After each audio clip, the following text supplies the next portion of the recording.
Lewis in X Factor, had a #1 album and won Dancing on Ice on 2 occasions. And he loves A Summer Wind. Perfect for Cowes Week.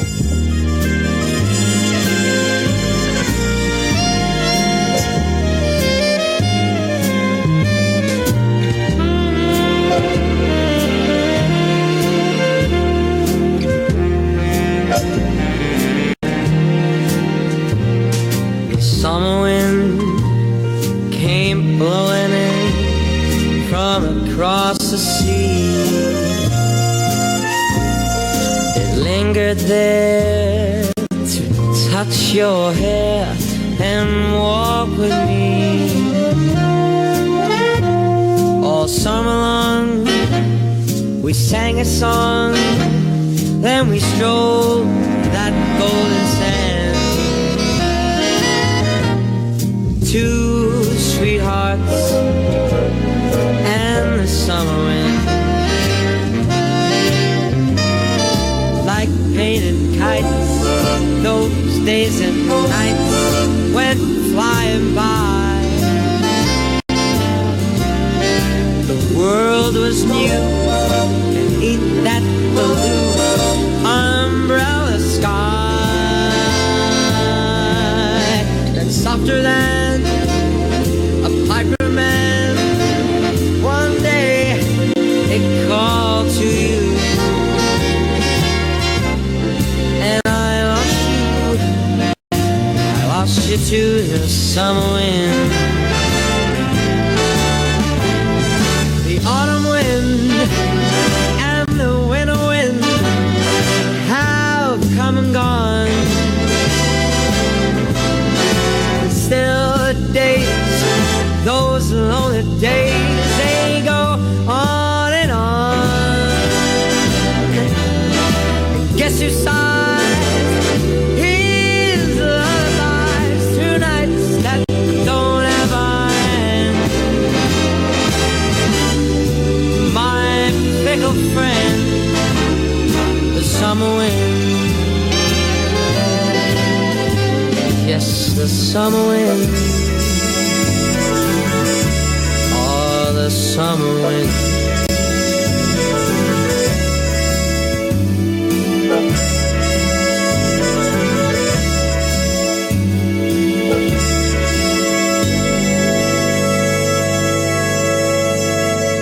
Summer Wind, a record there by Ray Quinn. Ray, delighted to meet you. Thank you, lovely to be here. We're here in Brighton, so there's seagulls and whatever. Yeah, this is the life, innit, eh? Wonderful. I've come over on the ferry this morning, and Summer Wind was very appropriate because they had an old ferry on. It was quite rough. Yeah, and the warm wind, it's very lovely, it's nice. I mean, looking for the rainbow though, you know, with the bit of rain, but you can hear the seagulls.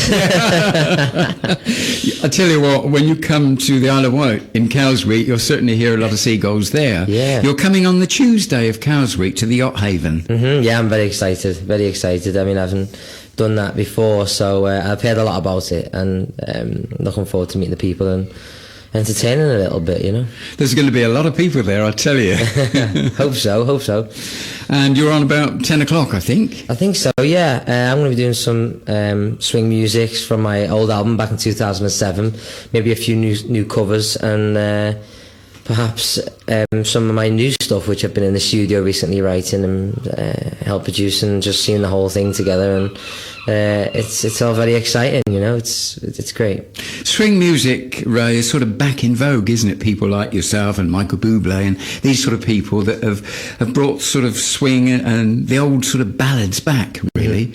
Well, music is the food of life, I believe. I think it's, you know, it's got so many wonderful things that, you know, you could be walking down the street and you hear a song and it could remind you of something that happened 10 years ago. You know, that's the beauty of music, and I think it affects different people in different ways, and I do believe that bringing not only the old music to the forefront is because, you know, that's why we all started doing what we did. It's music that inspired my family, inspired my dad to listen to because his mum listened to it, and of course inspired me to listen to it because my dad listened to it. So, you know, it's a generation thing, and I think you know, I love my family, and I think that's what it is really.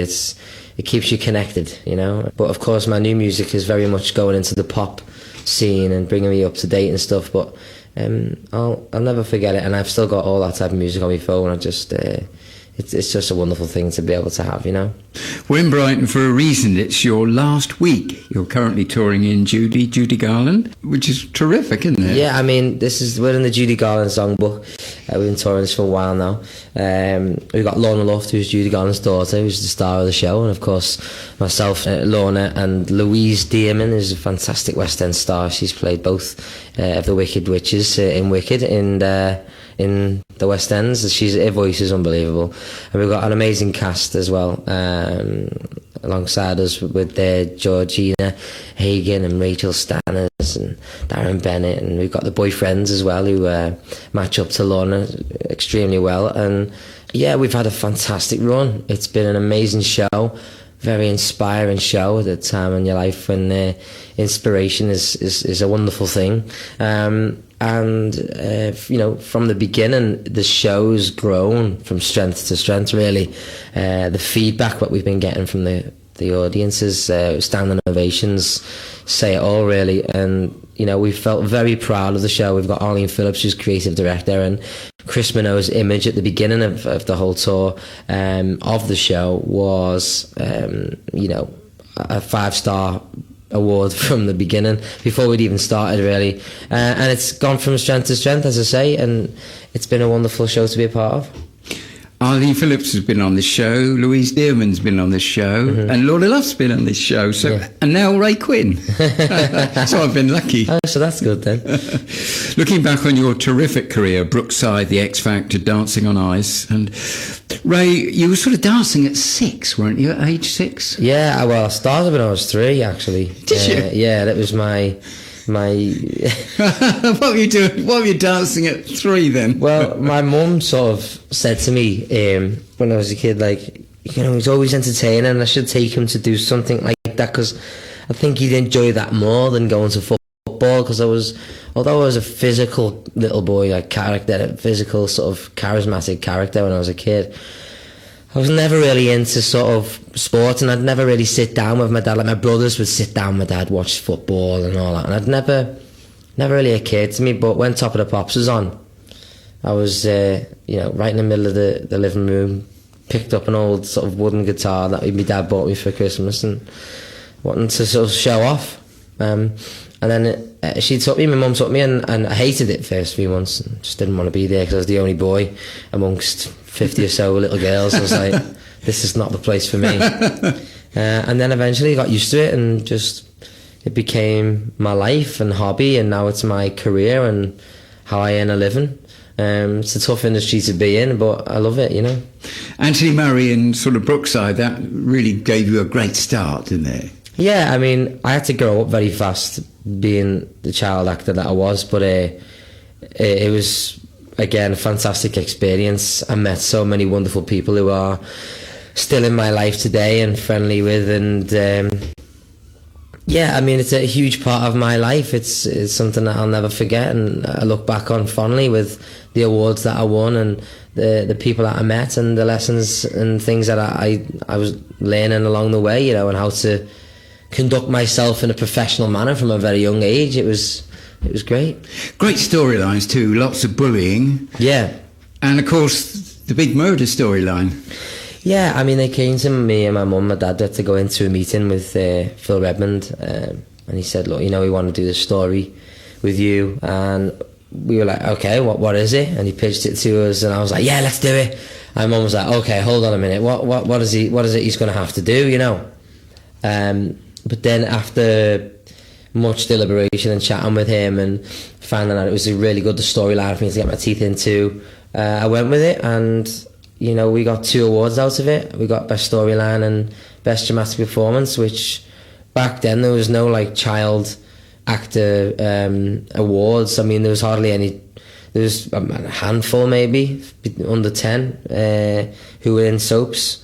So I was up against, you know, Dean Sullivan and or people like that who obviously played Jimmy Corkill. These people who are and have been in the business for a very long time. So I was very blessed and honoured to be able to have won such a prestigious award, you know. such a young age.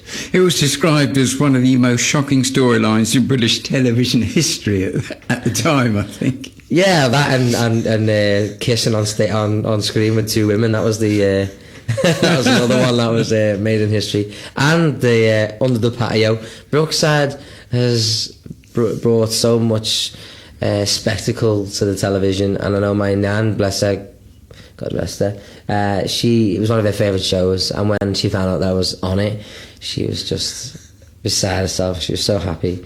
And I think my mum's still got every single episode on videotape, might I add, from the day I started to the day I finished. I think we did at least 40. You might have done more. You did lots of episodes, I did, yeah. I mean, I think it was nearly 4 years, possibly 5, I'm not sure, but I did a long stint there. I loved it. It was great. Whenever I've interviewed sort of top soap stars from years ago, I always used to say, what's your favourite soap? And virtually everyone said Brookside. So Brookside was a soap star's soap. Do you know what I mean? Yeah, I think it was the people's local, for me anyway, it was the local sort of champion soap, with it being based in Liverpool, especially in and around Liverpool. It perceived Liverpool to be, a fun place, and a nice place to live, and friendly and funny, and it never put anything out there to make us look bad, at all. Like, we were proud of it, as a city, and we still are. There's monuments of it, and there's all kinds of it in the Liverpool Museum, about it being, a real legendary piece of our history, and people still talking about it now, and it's been off air how many years? It was a great show, and if we come back, I mean, which it should, at least for one episode, why not? Yes, let's do it. You follow with the afternoon play. I used to love those afternoon plays. I'd record them and then watch them at night. And you did one of those, didn't you? Yeah, I did a few of those actually. I mean, work for a young northern lad at that age after coming out of the back of a soap should have been sort of pretty easy, I thought, at that age. And I thought, well, I'll just continue to work, but it doesn't end up working like that. So, the little jobs that you get in between, trying to find work. Obviously, I had school as well, so I could only fit in so much, and those were the type of jobs that were fitting in quite nicely. And yeah, again, worked with fabulous people, met some really great friends who, again, I'm still in touch with. But I think it just really set in stone that I was going to do this for the rest of my life, You did Mersey Beat and Doctors over the years you've done, haven't you? Quite Yeah, again, just the little jobs that I could get in with the time that I had. I want to go back to your first album, Mr. Bojangles, great song, isn't it? Oh, that's one of my all-time favourite songs. I play that on my tour. I've just finished the tour of my own show, and we do that live every night, and the audiences love it.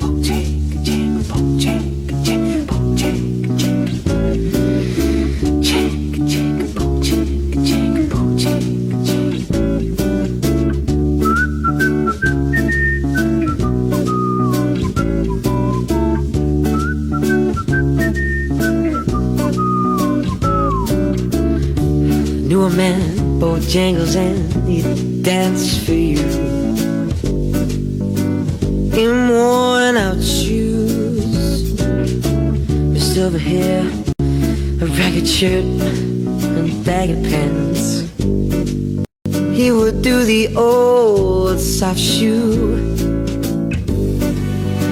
and he would jump so high,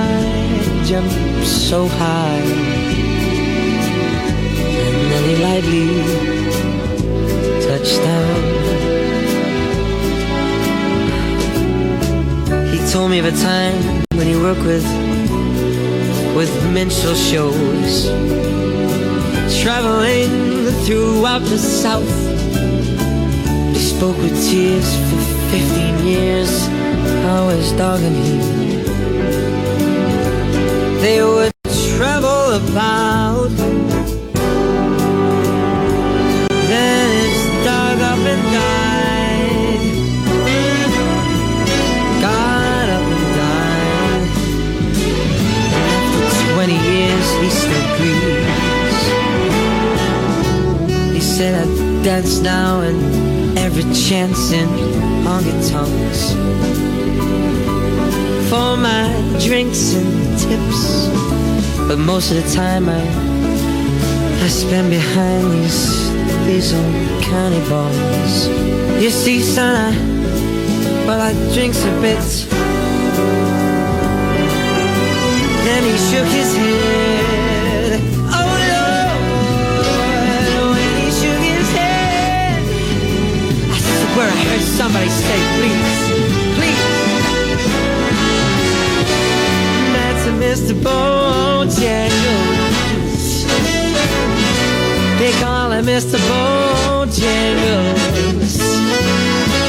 Yes, that's Mr. Bojangles. Come back and dance, dance, dance, please dance. Mr. Bojangles, Mr. Bojangles. I said, Mr. Bojangles, come back and dance, dance, dance, please dance. Come back and dance again, Mr. Bojangles.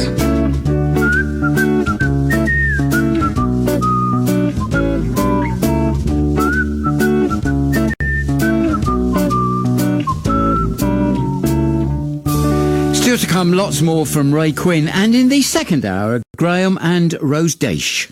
You don't need a fair. My dad used to play him all the time when I was a kid, you know. And I can visualise the day when he'd play that particular song, actually. And he had a big fish tank in the back room, about 12 foot long, you know, and about 4 foot deep. And it had like the most beautiful tropical fish in, and it was his life and soul. It was his like hobby. Is you know, he just couldn't live without it. He loved it. He'd wake up every day and clean it and take care of the fish. And I mean, you know, and he used to check the colour and the levels and all that to make sure they were right every day, and I'd help shake the bottle to make sure it was the right colour, and we'd put the chart up against the bottle and we'd be checking the charts, check that the fish were okay. And these songs would be playing in the background, and it was those moments in my life especially that I hold very close and dear to my heart, because it was happy times, you know. I've interviewed Chris at least 4 times, and he's a lovely guy. Do you know, I'd love to meet him, because I admire his artistry, you know, and the music that he's made. And I mean, The Lady in Red is another song that I just love, and it never gets old. I can play it and play it and play it and just, you know, still find it thrilling.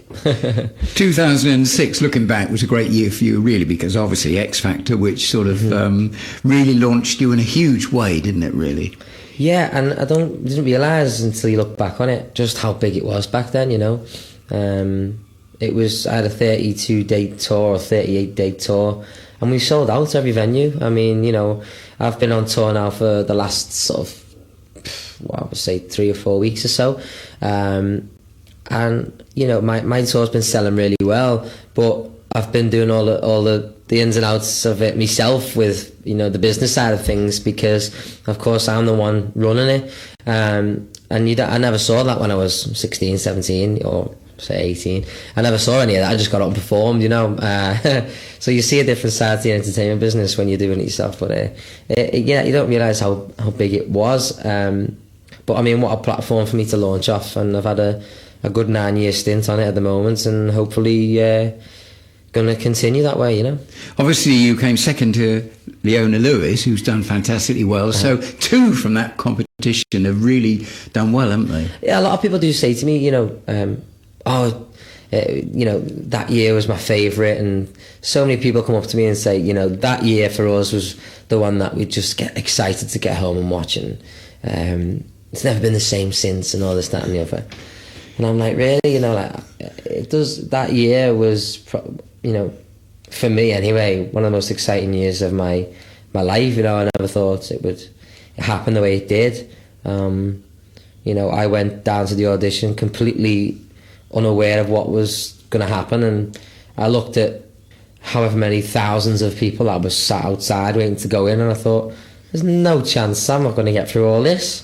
And I was one of the last ones of the day, and they said yes, all three of them, and then that was it. I thought, right, I'm in here, let's go. I got my head down, and yeah. Ray, you sort of started off doing sort of swing and standards, and through the competition you started doing a bit more pop toward the end, didn't you? Well, they gave me swing songs, but tried to make them a little bit more sort of up to date. But I made sure that every week was a swing number, because Salmon was very much about me keeping true to where I first began, and I think that's why I had such a great fan base and still have, because I sort of stuck to, you know, what I knew at the time, and it was sort of like, you know, if it's not broke, don't fix it, you know. Whereas now, you know, because it was so channeled in that one place, that one direction, for me now, getting back to my music myself and writing original stuff and finding my own sound has been a tough journey, you know, a tough route to try and find the sound that actually fits well with me. It took me a good 12 months really to even hit the nail on the head on at least 2 songs where you go, okay, that's me. So my producers and I and the writers, of course, have been scratching our heads, but all of a sudden we've hit this real button, like, and it's going to continue that way, and hopefully we'll get some great tracks out of it. So yeah, I mean, having had that success in the swing music and everything else, it's time to sort of find what my music is and find my own signature, and that's been an amazing little thing to be searching, you know.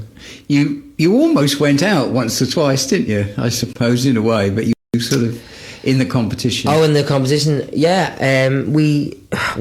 The first time I got knocked out really was in the boot camp, and I mean, I thought the world was over. I thought there's nothing worse. That was it. I was going to go home and just fall into a hole and crumble and leave it to be. But actually changed his mind. I don't know what it was or why, or but it happened that way, and that was it really. I never looked back. Got right to the end, and I got down to we were in the bottom 2 at one point, and it was a bit of a scare. But the fans took the phone and voted for me and kept me in, and I was very lucky. I can't remember. Did they try and dig the dirt on you or not? I can't remember, but because I didn't have any dirt. I was well, there you go. I mean, I was barely at puberty, so there was no dirt for it.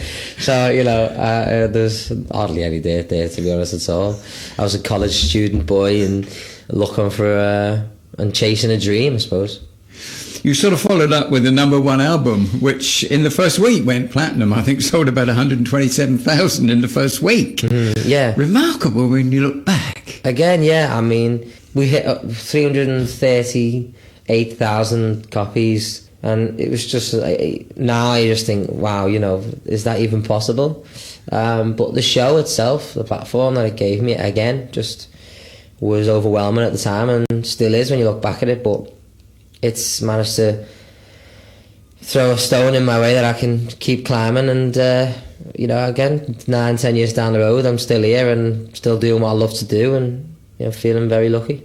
I think you were probably the first person to top the album charts that hadn't released a single. I think that's a bit of a unique record. Yeah, I got a Guinness World Record for that, actually. Yeah. They said I was the youngest sort of male artist to ever reach #1 with an album without releasing a single first.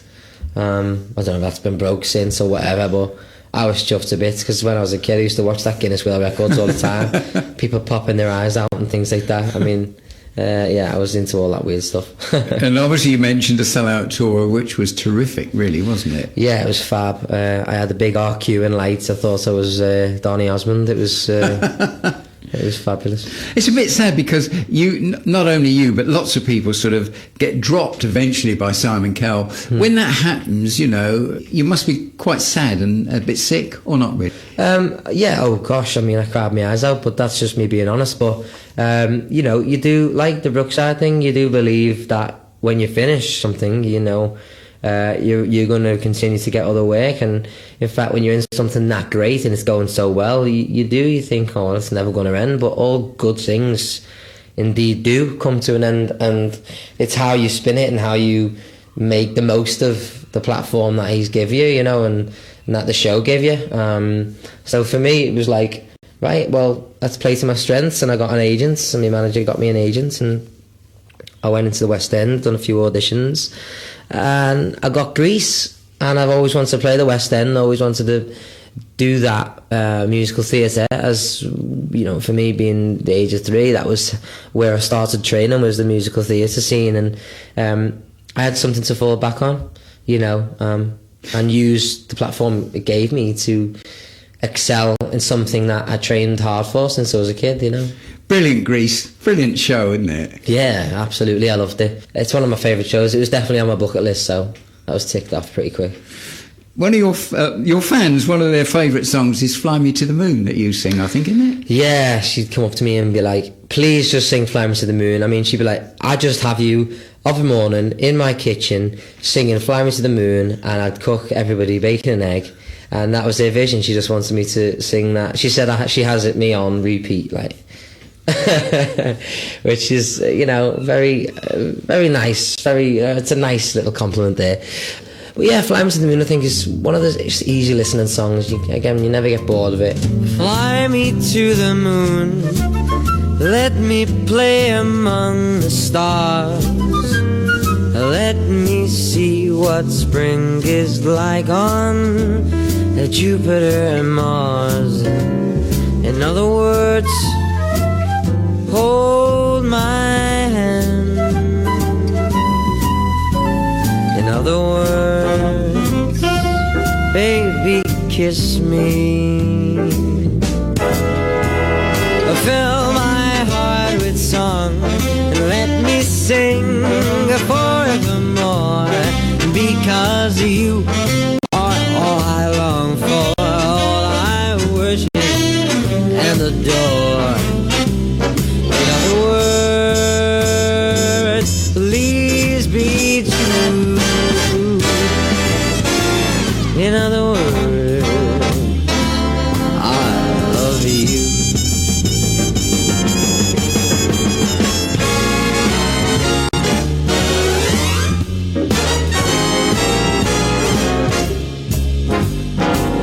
Let me see what spring is like on Jupiter, Mars.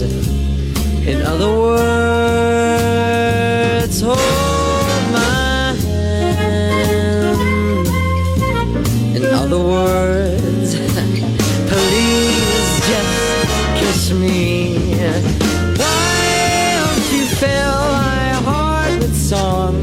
Let me sing forevermore, because you are all I long for, all I worship and adore. In other words, please be true. In other words,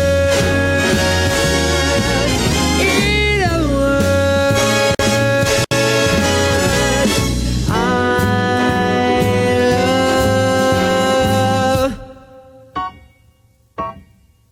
you. You're listening to John Hannah Meets on Isle of Wight Radio. More from Ray Quinn in a couple of minutes. The all-new Mazda 2 is the small car with... Quinn, who's heading for Cowes Week, actually, on the Tuesday night. He's starring at the Cowes Yacht Haven at 10 o'clock, and really looking forward to that. There'll be a lot of people singing along to a lot of your well-known songs that particular night, I'm Absolutely, sure. I hope so. Dancing on Ice, Ray, that was great, 2009. Was it because you won it? Yeah, it was really physically demanding, but I love the show. I love the people. Met some fabulous friends, and what an experience.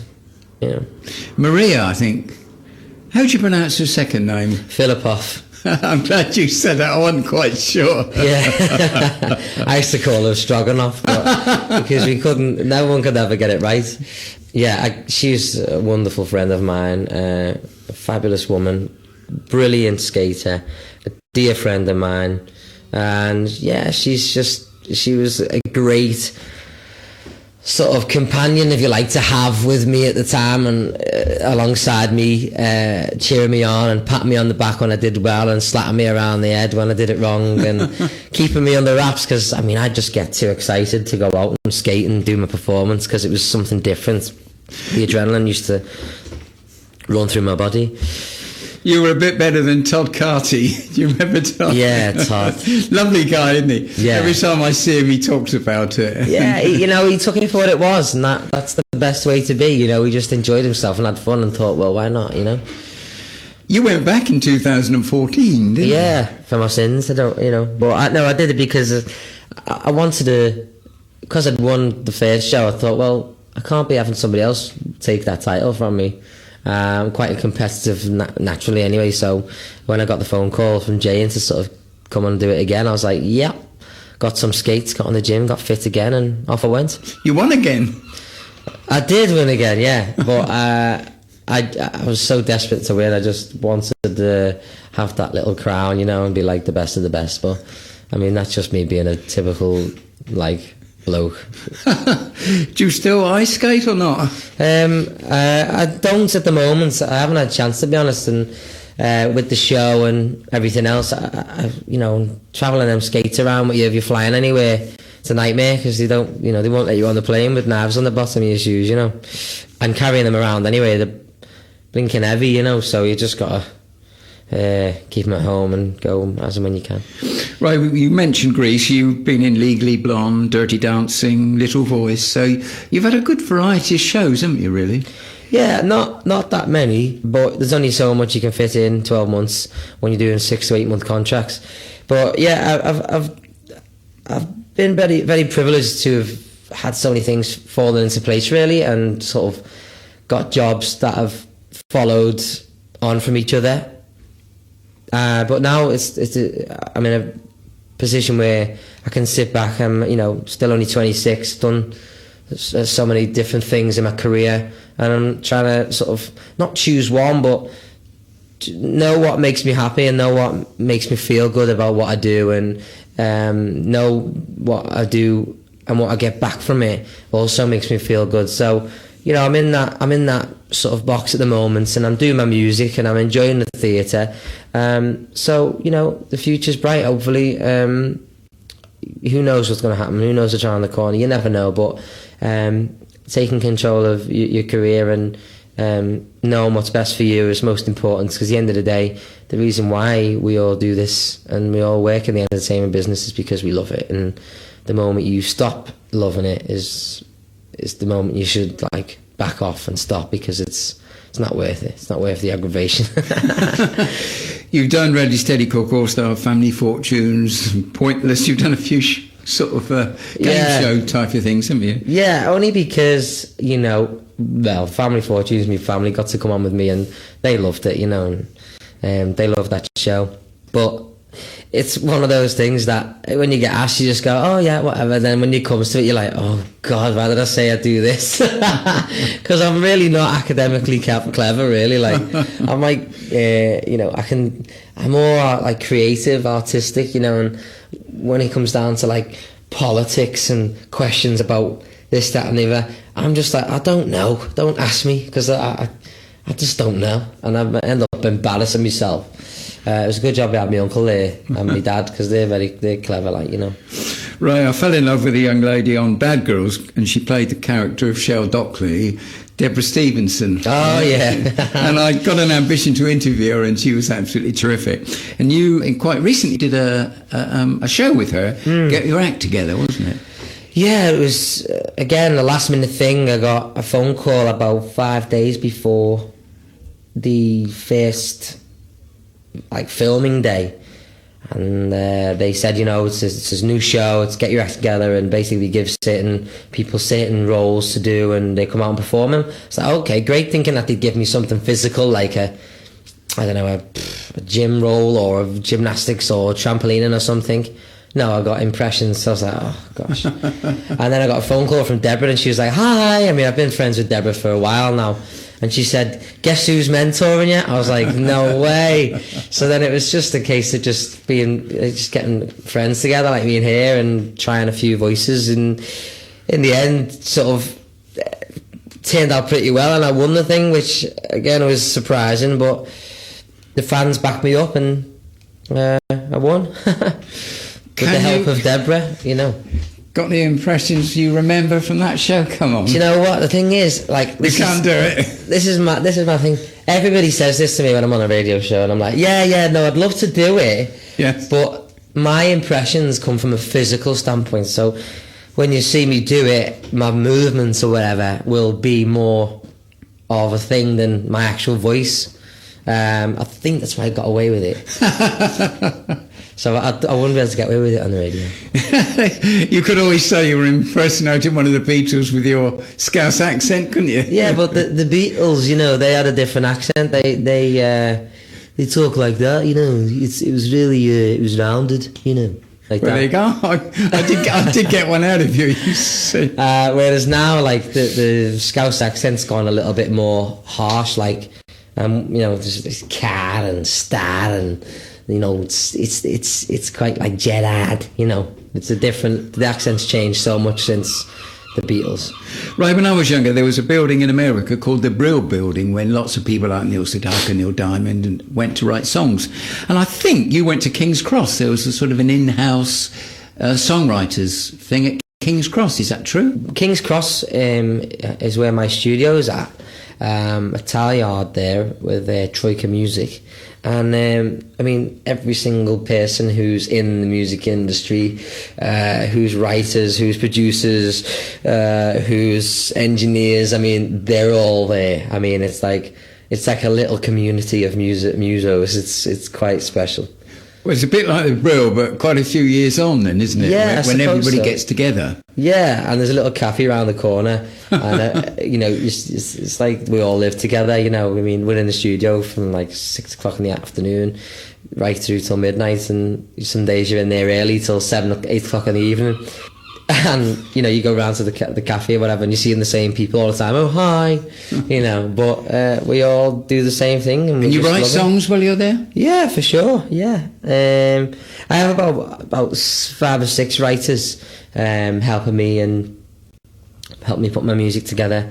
I'm just carving myself back into the music industry, if you like. And just finding who it is I am as an artist and who it is I'd like to be and the music I want to be making. And it's quite a process, but I'm enjoying it. It's, you know, it's organically growing and changing and evolving, and as I am as a person. So, you know, it's a nice place to be. Dare to Dream, is that going to be your new album? Well, it's a working title at the moment. It was originally because it was going to be covers, but then we had a couple of original songs taken, and it was like, oh, okay, well, why don't we just do the whole album original? So that's why the name of the album will be different. But we did a Dare to Dream tour recently, which was just basically getting the music back out there, just letting my fans see me, you know, sing back into the music business and letting them see me back in that light again, because it's been a while, you know. It's tough to sort of find your avenue when you've been out of the industry for such a long time and doing other different things all the time, you know. But I've experienced a lot of different things, and I've really enjoyed it. So it's just time for me to find sort of what keeps me going, what makes me happy, really. There's a book on you too, isn't there? Yeah. Yeah. I mean, a lot of people say, oh, I can't believe you're so young and you got a book, what's going on? But it's only thin. It's only thin. How is it? But because I've been doing it since I was 3, you know, I just wanted to let my generation, like my son, you know, is 3, and there are kids out there now who are even younger than Harry is, just wanting to know what it is like to be this person, to be that person. And you know, the younger generation now, like my little nieces and nephews, they go like, you know, I want to be like this person, I want to be like that person. I'm like, why? They don't even do anything. They're like, well, I just want to be famous. And I'm like, well, you know, that's not the road you want to go down. Trust me, you want to be successful for doing something that you're proud of, you know.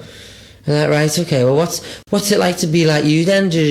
So I thought, well, I'm going to write my story down to a degree where it's written that we're sitting down in a pub or we're sitting down in a restaurant and you're asking me questions like you are now, and I explain them truthfully, honestly, about my position, who I met, what I did, just black and white, and you take from it what you wish, you know, because I have a lot of mums come up to me and they've got like, I don't know, 12-year-old children, 13, 14-year-olds, and they're like, oh, they love you and we voted for you loads and blah, blah, blah.